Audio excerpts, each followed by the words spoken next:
Hello students, we are on to chapter 13 and we're going to break down in the next few chapters paid, owned media and earned media so that you have an understanding of what that is. And when we're talking about your actual projects, there's lots of different things that you can pay for clearly, which Grace Notes has a small budget for. Earned, another area that you could get some publicity, but it's the owned part that I think is going to get the biggest bang for its buck. So let's kind of review this information and relate it back to your project as much as possible so that it makes sense. So one of the things that the openers of the chapter starts with is Aflac, and how this Aflac Duck campaign has been very successful. It's very funny, but really the brand awareness of it and the fact that we can recall it very quickly because the duck is unexpected, and it's really a business to consumer advertising. So just interesting bringing this into the chapter. We'll talk a little bit more about this. So we're going to talk about traditional paid media, which is the Aflac commercial. Okay, we know what it looks like. We've talked about it already this semester. It's anything from print, broadcast, out of home, online, traditional. And remember, the advertiser controls the size of the ad, the timing of the ad. But the only thing they can't control is whether or not the consumer actually notices the ad.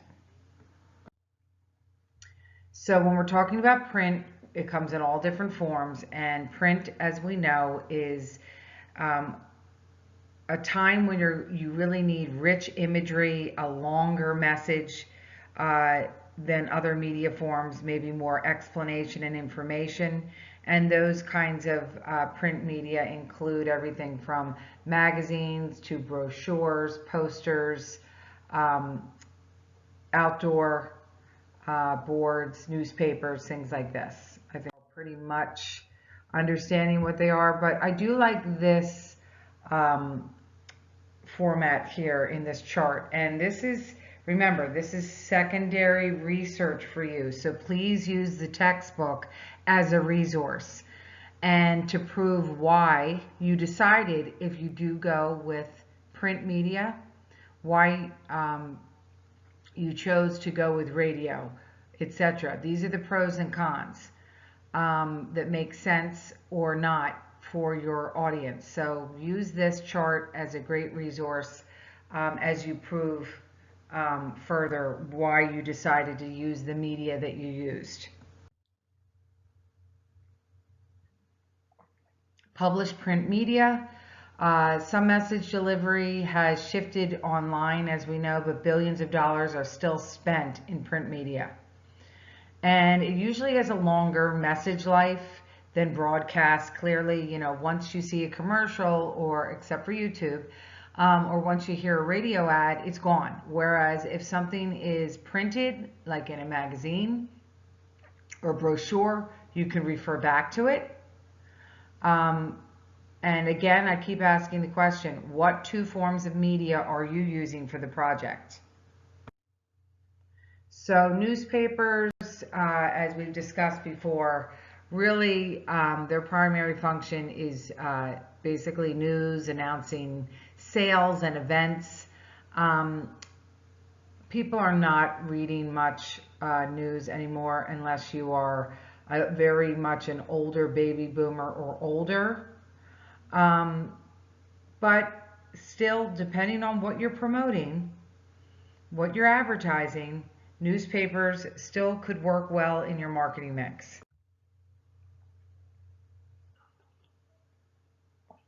Believe it or not, there's 6,400 national and local papers in the U.S. still.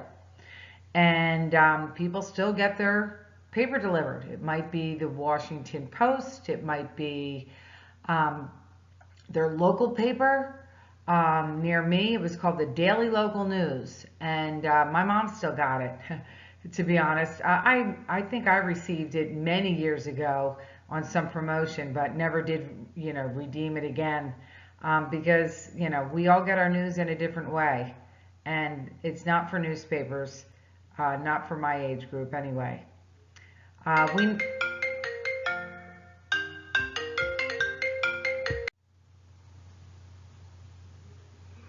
Okay, sorry about that phone call. But back to newspapers. They are still considered a trusted and reliable source, although not as popular with a certain age. What newspapers are known for, as far as their reach and how they're measured, is called their circulation. And as news audiences move online, major newspapers have responded with well-designed news websites, as we discussed earlier. The New York Times certainly has their own website and app. So either way, although it's declining in the print side, on the technology side, it's on an upswing. Newspapers can be categorized according to their publication frequency. Some are just a daily paper, some are weekly, and some are just the Sunday editions. The thing about newspapers is that you do have a certain lead time, and depending on when you are putting your ad in, it would shorten the amount of time you would need to place that ad. And of course, there's different selections in targeting your market.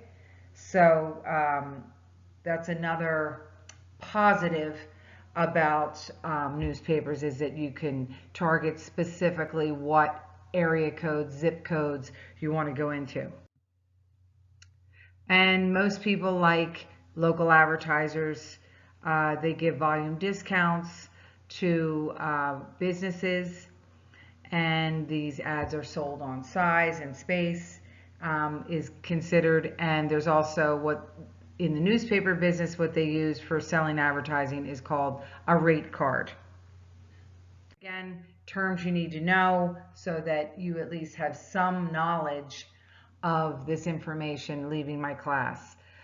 Something that is a way to cut down on your pricing for your ads, especially for smaller businesses, is called co-op advertising. It's when a local retailer places an ad and they use a manufacturer to help pay for part of it. So in the case of McDonald's and Coke, they're sharing the cost of this ad on the right, whereas on the left, you have ABC Tire Company sharing it with Michelin Tires, a national company. That's a very common thing to do for retailers. So we're going to get into very quickly the types of displays in advertising for newspapers, okay? They can be placed anywhere within the newspaper. You can have a preferred position, which is always, the front and back, or near an article that talks about the topic of your product or service. There's also the classified ads, the old classified ads, which are now like Craigslist or Monster. Are always supplements that were added to the newspapers. If you get anything still in the mail, I definitely do. It's called a freestanding insert, and it's a pre-printed ad. Usually you'll see them for a lot of restaurants. Burger King, Domino's does it a lot. And sometimes there's local ads for, appliance dealerships, services, plumbers, things like that come in these supplements. Now we're moving on to magazines. So if this is your choice of media, this is a little bit on an upswing. At least it says most American adults read at least one magazine per month. Now, your age group is probably not someone who gets magazines on a monthly basis. Some people still do because they like a specific hobby, for instance, fishing or travel or cooking. And they definitely, magazines were hurt by the recession, but like I said, they're bouncing back. But it's the color and the quality of the reproduction that is the biggest strength of a magazine. Not to mention the fact that they're very niche-y or niche-y, meaning that they're very specific, as I mentioned before. And they do emerge, and I do have some here on the bottom of this screen, you know, Field and Stream, Crochet World, uh, you name it, they have it. My husband loves Rolling Stone magazine. He likes to catch up on all the latest in rock and roll and music and uh, you know, celebrity musicians. So that's like an example because he's a musician. And it seems that people spend more time with magazines because the ads and articles are relevant to their interests. So that's why putting an ad in a magazine specifically for a hobby or interest is kind of a return on your investment. So I asked the question is, do you have a favorite magazine? I'm guessing most of you don't. Um, who knows? Actually, I do. Some fun fact that I think I saw in this week was that Mad Magazine is no longer printing any new material. So you'll be able to get Mad Magazine, but nothing new is coming out. Okay, so traditional delivery is called controlled circulation for magazines, where you have a subscription and it goes out to an audience. Also, you can just pick them up at a newsstand, at a grocery store, at a Target. Um, there's a lot of different deliveries for non-traditional um, delivery methods. That could be, you know, bag copies on a doorknob, insertion into a newspaper we mentioned, electronic delivery. Of course, professional offices are where you're going to find a lot of magazines. There's a lot of different things they do with magazines. Specifically, they focus them on a particular region, but it's the same magazine. So for instance, Sports Illustrated has the Panthers, the Cavaliers, and the Wildcats all the same month, but they all went to different regions. Of course, you wouldn't know that if you're from certain regions, but they absolutely do that. So that is a plus. And then in those magazines are kind of regional ads, maybe for some restaurants or shopping that's specific for an area. So as we said, different types of magazines are consumer and business. We know the consumer ones. We see them all over the grocery stores as you're checking out. Business ones, this particular one I have here on the right is Advertising Age, would make sense. So if you're an ad agency, most likely you're getting Advertising Age. In the food industry, I was getting like Food Trade News and other different professional magazines just to keep you updated, you know, what's going on. But this big picture, it has many different magazines. Advertisers look at audience, geographic coverage, demographics, and editorial diversity of magazines as a criteria in determining a media plan. So if you're a media buyer and you're looking at placing for your client a buy in a magazine, there's certainly much to look at in audience, in geography, in the interest of the topic. So it does get very targeted. And when I say targeted, I mean geographically, you can go something local, regional, and then national. Demographically, you can slice it up into age, income, occupation. Editorial content could be, you know, women's based like Vogue or GQ for men.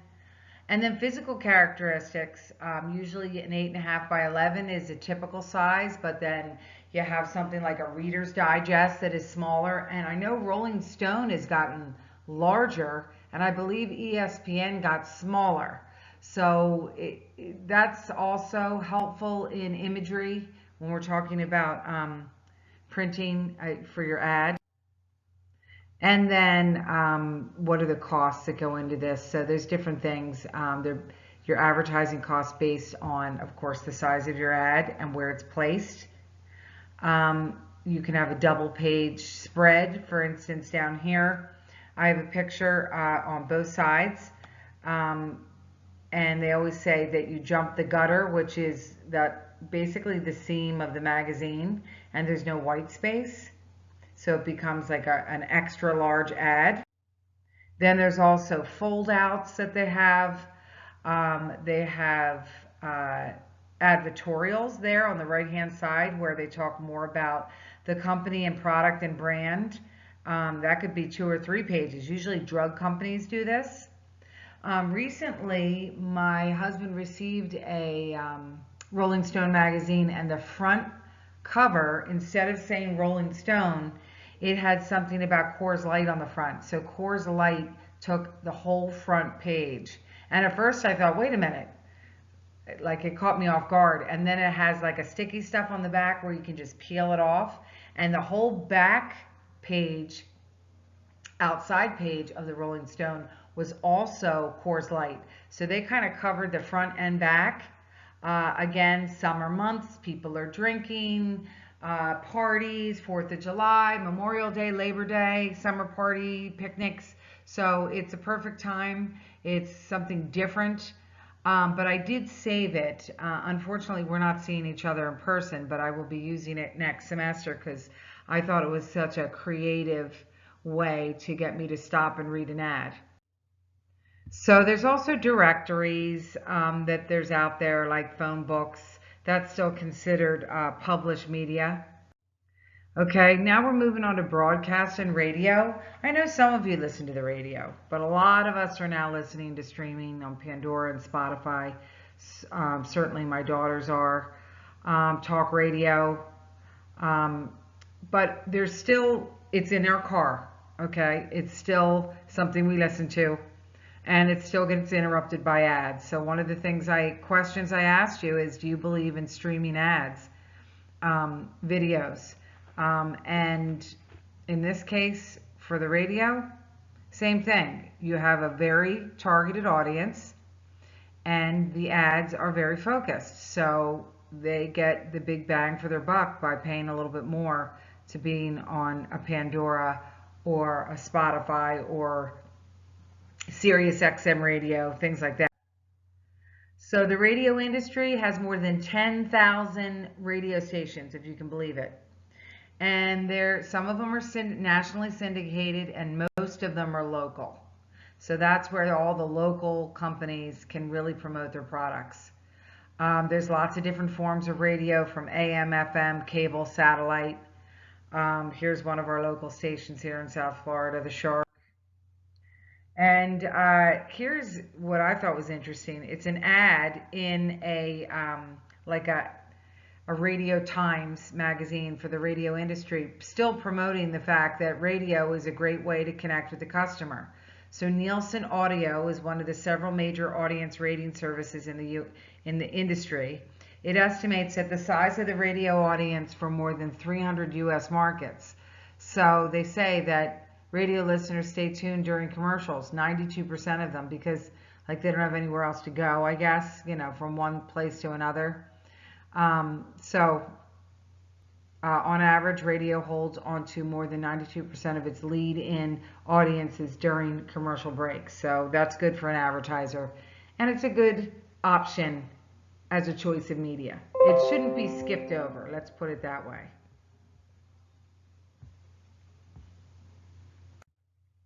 So radio advertising this is where jingles come in. And we know what they are. They're that commercial with set to music, with repetition that we can't seem to forget. I asked all of you to offer me a jingle that you could remember, and we did everything from, Folgers to I'm Loving It for McDonald's to, oh gosh, a lot of them. Meow Mix was a couple of those came up. And Stanley Steamer. So as soon as I say those jingles, or say those company names, you're already hearing the music in your head, whether you like it or not. There's also radio networks and their groups of affiliated stations. And then the network system produces programs and distributes them to their affiliates, okay, who they contract with. So iHeartRadio is a great example of an affiliate that's in a lot of different markets, but owned in one place. Network radio advertising. So there's a group of local affiliates that connected one or more national networks. And national networks are things like CNN Radio, Fox Sports, ABC Radio. And then there's spot radio, which is more local, placing ads at individual stations that make sense for their audience. And they tailor these messages, and they're flexible with their content and the rates. Then there's also syndicated radio. So it used to be so simple, but now we have so many choices. Program syndication, such as Sirius XM. I have the Howard Stern Show. I'm not necessarily a fan, but my husband is. So that's pretty much the only time I'm really listening to syndicated radio. But when there are breaks, they're very focused ads, specifically for things like, electric toothbrush, certain drugs, certain exercise programs. So they're very specific lifestyle items, but you have this really dedicated audience. And if they get the endorsement from someone like a Howard Stern, or they're on that show, it's a big endorsement, and that audience is very loyal. So they're probably going to try it out. Okay. Audiences are grouped by the time of day and when they're most likely to be listening. So we did talk about this in our exercise. So Nielsen divides the weekday into 5 segments, and they're called day parts. Okay. And we answered, a lot of you had different answers, from air conditioning units to restaurants to drug commercials to cleaning products. When are these kinds of infomercials aired? And clearly a lot of food companies are going to do your day parts into breakfast, lunch, and dinner, whereas infomercials can be on midday, depending on the topic. It could be something that's only on at night because of the audience. So you all answered this question that I have down here of what are the companies and brands that advertise during certain day parts, depending on the audience. So we're moving on to TV. Excuse me. TV is still the mainstay of our society. Approximately 120 million sets in the U.S. There's, of course, video streaming through our computers, tablets, smartphones, and television's use expanded because of Wii and exercise programs and games. So we do use our TV for a whole lot more than it was originally used for. Okay, so the structure of the industry is broken up into what we call broadcast networks. And ABC, CBS, NBC, Fox, these are the major networks. And then we also have a lot of fragmented cable stations, as we know. Things like the Food Network and TLC and FX and CNN. So we all have our favorites I tune into, for sure, versus, just your major networks. It kind of makes the left look a little boring compared to the right side of this screen. So network television sells time to national advertisers for placement on programs, as we know, whereas independent stations that aren't affiliated with networks are found in your local markets. And that's when local advertisers, they go by city and they do spot buys that make sense for the time of day, their audience, and things like that, depending on what you're looking for. So there's other forms of television service. There's subscription television, as we know.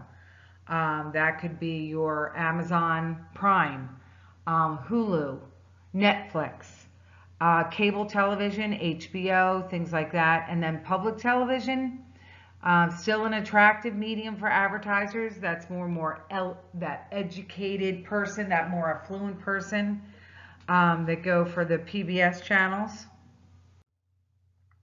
You have satellite TV, syndication, on demand. We know all this. Lately, I've been watching, let's see, what did I finish watching? Miss Maisel, Fabulous Miss Maisel, I think her name is. And then now I'm watching Ozark. Oh, that's scary. But the point is, I don't even watch regular TV anymore. We literally go on Netflix or whatever and specifically go to something that interests us. And I'm sure that's the way most of you are now as well. So TV advertising, to sum it up, tells stories, still engages emotions, creates fantasies, and it's all about the visual. It's also great for demonstrating things, and it does bring images to life. So if this is your medium that you're using for your choice of two mediums for the project, this is also kind of what we call that research that tells the story of why you decided to go this direction, because it makes sense for your audience. Okay, so let's talk a little bit more here about TV. There's the late night TV, long form ads. There's roadblock, which means that there's an ad on every single channel at the same time on all the big three networks. There's late night infomercials. We know about those. We've got the George Foreman grill and the guy over here with the air fryer. Actually, these two people on the right hand side, I actually work with both of them on QVC. They do the food segments on QVC, but now they've broken off into these late night infomercials, and everything just tastes fabulous, don't you know? Or at least their faces say that. Okay, there's DVRs that we're using, and that's helping us zip and zap, as they say, going past all the commercials. We're taking an advertising class and we major in marketing, but most of us don't like ads. They're disruptive, they're boring, they keep us from watching our show, but at the same time, they're also important to promote products. Here's an example here for a DVR. I don't have a DVR. People think I'm kind of crazy, but I don't need to record that many shows. But this is the Hopper Go, so that is really a nightmare for advertisers. So broadcast media is getting more into television. There's participations. Advertisers can buy any time that's available. There's spot announcements that break between local programs. There's sponsorships, as we know, for sporting events such as the Super Bowl halftime show by Pepsi. Public service announcements created by agencies donating their time and service for a good cause. I believe this is for Mothers Against Drunk Driving or texting. So these are two examples of sponsorships. You can also target your audience, as we've been saying over and over again. I have This Is Us on here. It's a favorite of mine. So it's a favorite of a lot of people. So the price of advertising around that show is higher than maybe other shows because the ratings are so high and they know the viewership is up. There's different kinds of technology. There's high definition TVs, interactive television, addressable television, all of these things that you're aware of. 3D TV, streaming videos, we've talked about that. And I did ask you this question. Most of you agreed that streaming video makes strong advertising platform, and mainly because, first of all, in a lot of cases we can't skip through it. Secondly, it's very targeted to a specific interest or target audience. And they tend to be kind of interesting because they're going after a certain type of person. So they're not your run-of-the-mill ads. So out-of-home media, we talked about this already because many of you sent me your great out-of-home options. Some of you sent me some bus wraps. Some of you sent me some things on cars. Most of you sent me billboards. But this is other options that are out there. Movie theaters, think about trailers. They're based on the appeal of the film. I mean, we'll sit in a movie for a good 10, 15 minutes before the actual movie starts, but guess what? They've got us. We've got our popcorn, our sodas, and our Raisinets, depending on what you like. sometimes illegally brought into the theater, most times, but we're a captive audience, okay? So it's a great way to get advertised. Um, this is just an advertisement for cinema advertising. And so I think that's kind of interesting. Okay, video games, another place for placement of ads. This is, going after that Generation Z and in some case millennials. And this is just outdoor and non-traditional chart for you. Again, a good thing to take a look at. There's so much out there that has advertising on it. It's and non-traditionally, from in-store media to in-stadium to mobile billboards to airport TV, naming rights for a building, graffiti murals. I mean, it's on and on. That's out there. And what someone's looking for, like I said before with the drones, is they're looking for that unexpected disruption that makes us stop and go, oh, wow, I'm not going to forget that. So examples, as we know, can be anything from what you all said to me was a bus wrap. It was a car wrap. It was a billboard at a gas station. It was a billboard on a highway, kiosks, posters. So we're going to get into all that in a little bit. There's also location-based advertising, which I think is pretty interesting. In a particular situation, we have messages that are sent to us that it's like a geo-tracking that really get our attention, and we may or may not use that discount or happy hour or whatever it is, but they target us within a certain geography. Here's a YouTube video on location-based advertising that will really drive it home a little bit more for you and make you understand that better. So take a look at that. I'll move on to the next slide. More outdoor advertising. Basically, it's a reminder and it's also a directional guide, is really what advertising outdoors is supposed to be for. It can also, the graphics can certainly stop us in our tracks. This is a cool campaign for Colorado Springs Zoo. And like I said, they connect them all. I know there's one now out for FAU football, kind of the same thing where it's like a series and it's a story, but it's up on a billboard. So thank you for 2 different students that sent. One with, sorry, I'm not going to get his name right, Heisman, and the other one was with the coach. I think the coach's name is Lane. So for a non-football fan, that's pretty good recall. But it's a series that are out there and they're making a statement. Again, there's lots of things from painted outdoor bulletins to digital displays. As I said, go to New York in Times Square and you'll be inundated. So this media is placed in a particular place for 30 days or more.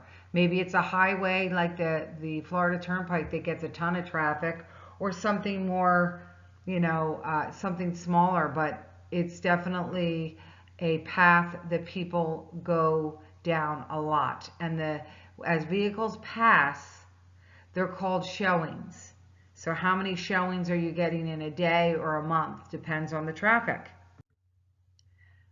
Some of these boards today are now digital. They run mini movies and they're electronic. And sometimes we see these digital signs and they catch us off guard. Like literally I'm pumping my gas and all of a sudden, this commercial comes on and someone's talking to you. So that's kind of something that caught me off guard. So think about these digital trailers and signboards and where they are these days that you may not expect them to be. Is it intrusive? Is it kind of like, wait a minute, can I have a moment of silence in the bathroom? I mean, they're everywhere. I thought this is a very creative advertising on a billboard. Again, there's that 3D. It's getting my attention. It's funny, but true. So unique uses for these billboards. And there's also kiosks. So I have some examples that I'm giving you in this YouTube video. And you can take a look at that.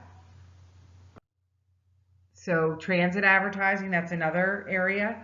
That's subway systems, taxis, as some of you sent those wrapped buses. So there's nothing's off limits, evidently. Event sponsorships. I mean, you go to any arena or any outdoor sports area, and everything has been sponsored out. I remember years ago when I lived in Arizona, the Diamondback Stadium opened, and I think they said that it had the most advertising at the time, and this was probably in the late 90s. Yes. They were a new team with a new stadium, and they said they had the most advertising than any other stadium in the country. So of course I wanted to go, and I wasn't really looking at the game. I was looking at all the advertising. They even had a pool there that you could rent out that was down below to cool you off during the games. I guess it was like more of a corporate area, kind of cool.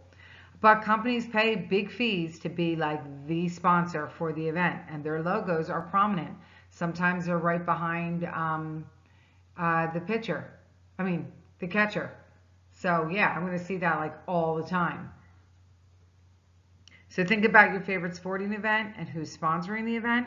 Now that you're taking this class and you're a marketer, let's be more aware. You know, events need to be paid for, and guess who they're paid for? Sponsors. That's where people make the money, not off the ticket price, but the sponsors.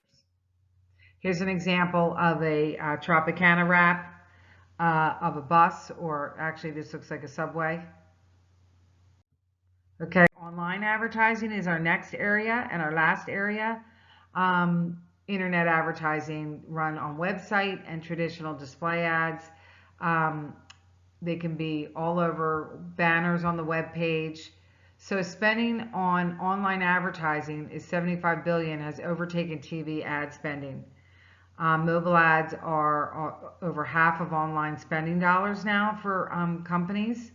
So clearly, as we know and we've talked about, it is the wave of the future.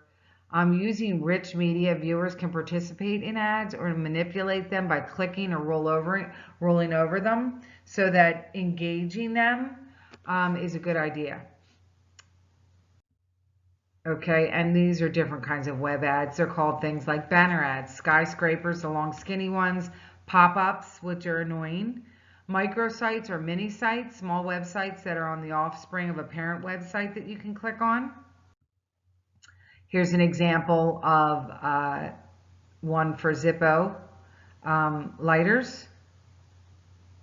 So they do this whole thing here. Okay.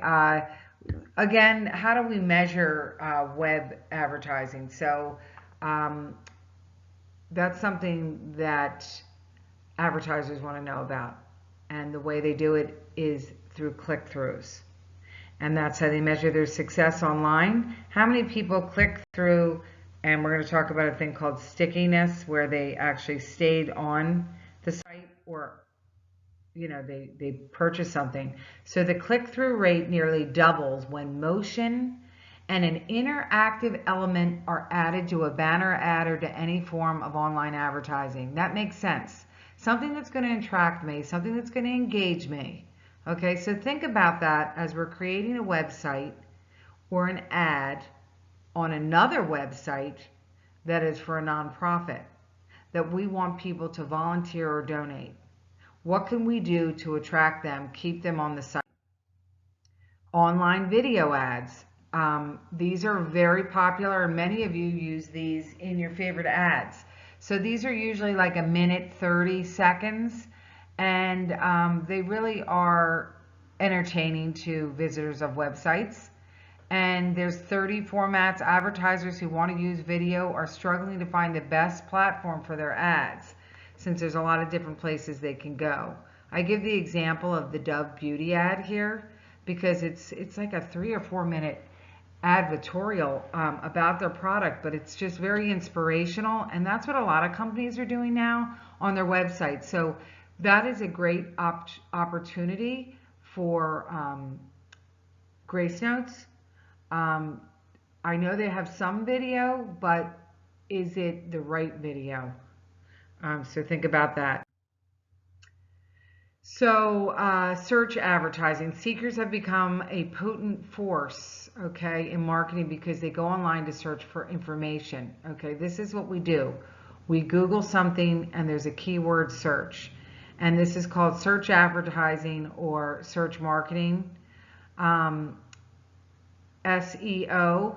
is another word for it, but so have you had the experience where you've searched something and then it shows up on your Facebook page or your Instagram? Literally, this just happened to me yesterday because I'm going to Aquatica, the theme park, the water park, and I looked up information about tickets and all this, and next thing I know, on Facebook, I'm getting advertisements for it.